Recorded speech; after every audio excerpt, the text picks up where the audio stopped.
सफला एकादशी साल की पहली एकादशी है और इस एकादशी के बारे में ऐसी मान्यता है कि इसका व्रत करने से आपका जीवन सफल होता है और आपको पुण्य की प्राप्ति होती है।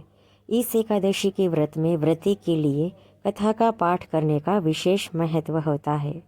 आइए जानते हैं व्रत की संपूर्ण कथा। सफला एकादशी की शुभकारिणी कथा सुनो। चंपावती नाम से विख्यात एक पुरी है जो कभी राजा महिष्मत की राजधानी थी। राजर्षि महिष्मत के 5 पुत्र थे। उनमें जो ज्येष्ठ था वह सदा पाप कर्म में ही लगा रहता था, परस्त्रीगामी और वह बुरे आचरण वाला था। उसने पिता के धन को पाप कर्म में ही खर्च किया। वह सदा दुराचार परायण तथा ब्राह्मणों का निकंदन का था। वैष्णवों और देवताओं की भी हमेशा निंदा किया करता था। अपने पुत्र को ऐसा देखकर महिष्मत ने राजकुमारों में उसका नाम लुम्भक रख दिया। फिर पिता और भाइयों ने मिलकर उसे राज्य से बाहर निकाल दिया। लुम्भक उस नगर से निकलकर वन में चला गया। वहीं रहकर उस पापी ने समूचे नगर का धन लूट लिया। एक दिन जब यह चोरी करने के लिए नगर में आया तो रात में पहरा देने वाले सिपाही ने उसे पकड़ लिया, किंतु जब उसने अपने को महिष्मत का पुत्र बताया तो सिपाहियों ने उसे छोड़ दिया। फिर वह पापी वन में लौट आया और मांस तथा वृक्षों की फल खाकर और निर्वाह करने लगा। उस दुष्ट का विश्राम स्थान पीपल के नीचे था। वह बहुत वर्षों का पुराना पीपल का वृक्ष था। उस वन में वह वृक्ष एक महान देवता माना जाता था। पाप बुद्धि लुम्बक वही निवास करता था। बहुत दिनों के पश्चात एक दिन किसी संचित पुण्य के प्रभाव से उसके द्वारा एकादशी के व्रत का पालन हो गया। पौष मास में कृष्ण पक्ष को दशमी के दिन पापष्ठी लुम्भक ने वृक्षों के फल खाए और वस्त्रहीन होने के कारण रात भर झाड़े का कष्ट भोगा। उस समय न तो उसे नींद आई और न आराम मिला। वह निष्माण सा हो रहा था।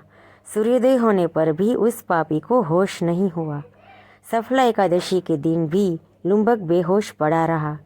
दोपहर होने पर उसे चेतना प्राप्त हुई।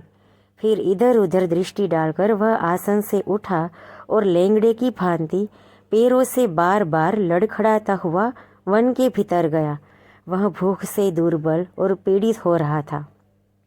राजन, उस समय लुम्भक बहुत से फल लेकर जो ही विश्राम स्थान पर लौटा त्यों ही सूर्यदेव अस्त हो गए।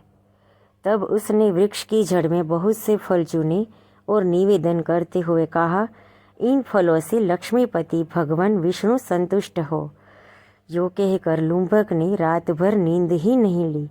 इस प्रकार अनायास ही उसने इस व्रत का पालन कर लिया। उस समय सहसा आकाशवाणी हुई, राजकुमार, तुम सफला एकादशी के प्रसाद से राज्य और पुत्र प्राप्त करोगे।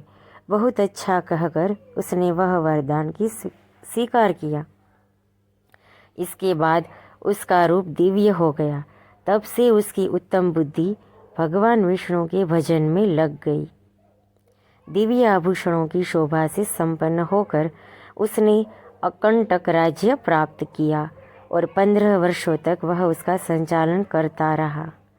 उस समय भगवान श्री कृष्ण की कृपा से उसके मनोज्ञ नामक पुत्र उत्पन्न हुआ।